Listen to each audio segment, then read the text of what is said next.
अंका चौहान, ग्राम मृत्युपुर, UP, India. और सबसे पहले ये सुदैव वर्मा जी हैं, उनके लिए एक बार जोरदार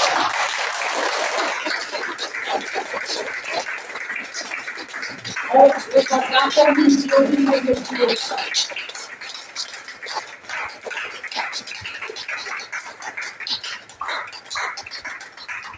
और यहाँ पे आज हमारे नए लोग तो टिकटॉक होंगे, नए लोग कितने लोग हैं यहाँ पे आज जो पहली बार मीटिंग में आए हैं?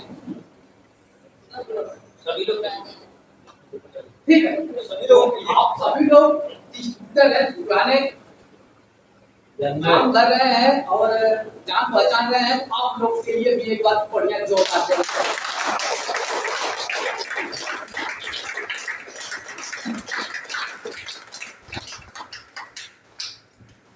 तो साथियों, हम लोग ये सिस्टम को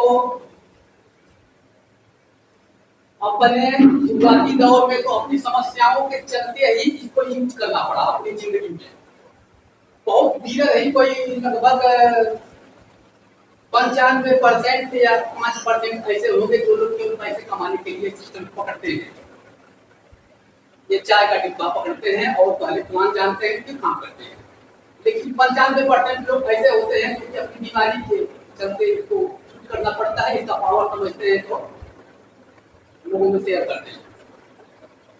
तो अब हम सबसे पहले ये बताना चाहेंगे कि ये कंपनी जो है आप लोग की बहुत बड़ी ऊपर वाले की कृपा हुई है। तो ये सिस्टम मिल गया, ये कंपनी मिल गई, ये प्लान मिल गया, बहुत सीधा साधा बिजनेस है। अगर देखा जाए तो ये कठिन कुछ नहीं है, एकदम साधारण बिजनेस है। करने के लिए पढ़ा लिखा तो कर ही देगा, जो नहीं पढ़े लिखे हैं एकदम पाथवे वाले लोग इसको बहुत पूरी ढंग से कर सकते हैं ना। बस अपने को जो फायदा हुआ वही बताना है। थोड़ा सा अदल बदल लोगों का भी सुनते रहे, ये आता रहेगा, मीटिंग में जाते रहेंगे, थोड़ा बोलने का तरीका ढंग आता रहेगा, थोड़ा ओढ़ना पहिना अगर बढ़िया से हो जाए लोगों को बताने लगे, बताने का ये चलने लगे तो देंगे, बात मानेंगे। आज बहुत अच्छा अवसर है, अवसर को गंवाना नहीं है, दोबारा अवसर आएगा नहीं। एक कहानी के माध्यम से बताते हैं। एक राजा थे, राजा ने अपनी मंत्री के साथ में जंगल में गए, सैर करने, घूमने, देखने, अपना देश का। जब जंगल में पहुंचे तो वहां देखते हैं कि जो लोहार बेचारा जो है, उसका लड़का लड़की जो है गरम लोहे पे मार रहे हैं, वो लोहा गरम करके अपना वो जो धुआं बना के बेचता। कभी जो बड़ी डाले हुए हैं वैसे काम चल रहा है, राजा को पहुंच गया है, बेचारे ठंडी में बरसात में किस तरह से अपना जीवन यापन करते हैं। ठीक है, तो इनके लिए हमारा फर्ज बनता है कि हम इनकी कुछ मदद करें। राजा ने हाथ लगा दिया, बोला भाई आओ हमारे पास। तो भी हाथ जोड़ के हाथ बोला, महाराज बोलिए क्या आदेश है?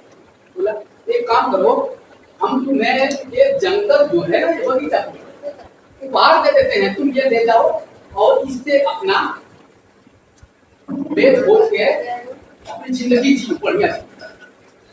लोहार बड़ा खुश हुआ। अब लोहार बेचारा क्या किया, तो जंगल में से लकड़ी काट काट के भट्टी में डाल दिए। इसके बाद लोहा पीट के वही बना के बेचता।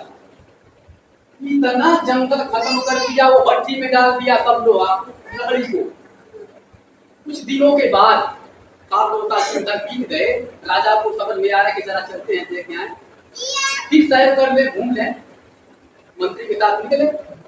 बार राजा रोज नहीं जाते हैं घूमने के लिए, कभी तो हर रोज निकलते हैं अपने राज्य के भ्रमण करने के लिए। राजा जब वहां पहुंचे देख रहे हैं लोहार उसी तरह से वो जो है अपना झुकी डाले होगा और लोहा पीट रहा है। बहुत आश्चर्य होगा राजा को, ये क्या होगा? जंगल की खाली आइए वही का वही। राजा ने लोहार को बुलाया, आओ तुम्हारी भी स्थिति वैसी कैसे रह गई? तो क्या बोलता है बड़े महाराज, मैंने वो लकड़ी को काट काट के और इस भट्टी में डाल दिया, भट्टी में डाल के लोहा गर्म करके पीट दिया और पूरी लकड़ी खत्म। बोला एक भी टुकड़ा बचा हुआ है क्या? लोहा बोला हाँ एक टुकड़ा बचा है, ज्यादा से ज्यादा नहीं बड़ा हुआ लकड़ी का टुकड़ा था।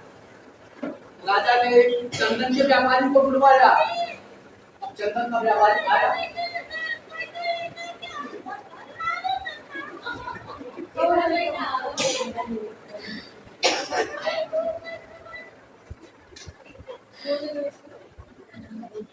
राजा चंदन के व्यापारी को बोला कि लेके जाओ, इसकी कीमत दे दो।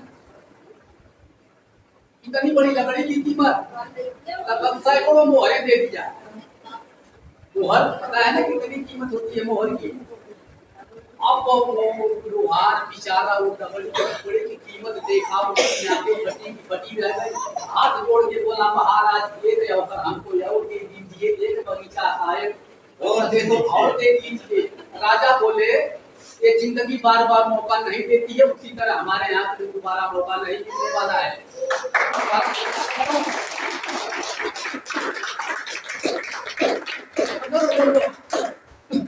लोहार समझ गया होता तो लकड़ी से यार राजा महाराजा बन गया होता। तो हमारे लिए चंदन का जो है ना बगीचा है, आज हम लोग भी उसी लोहार की भांति अगर इसको पहचान नहीं पाएगा तो रहेंगे कहाँ, वही रह जाएंगे। तो आज हम लोगों को आंखें खोल के दिमाग खोल के सिस्टम पे काम करना है और आगे बढ़ना है। तो हम ज्यादा कुछ नहीं बताएंगे और अपनी वाणी को विराम देते हैं। तो आप लोग ठहर के काम करिए।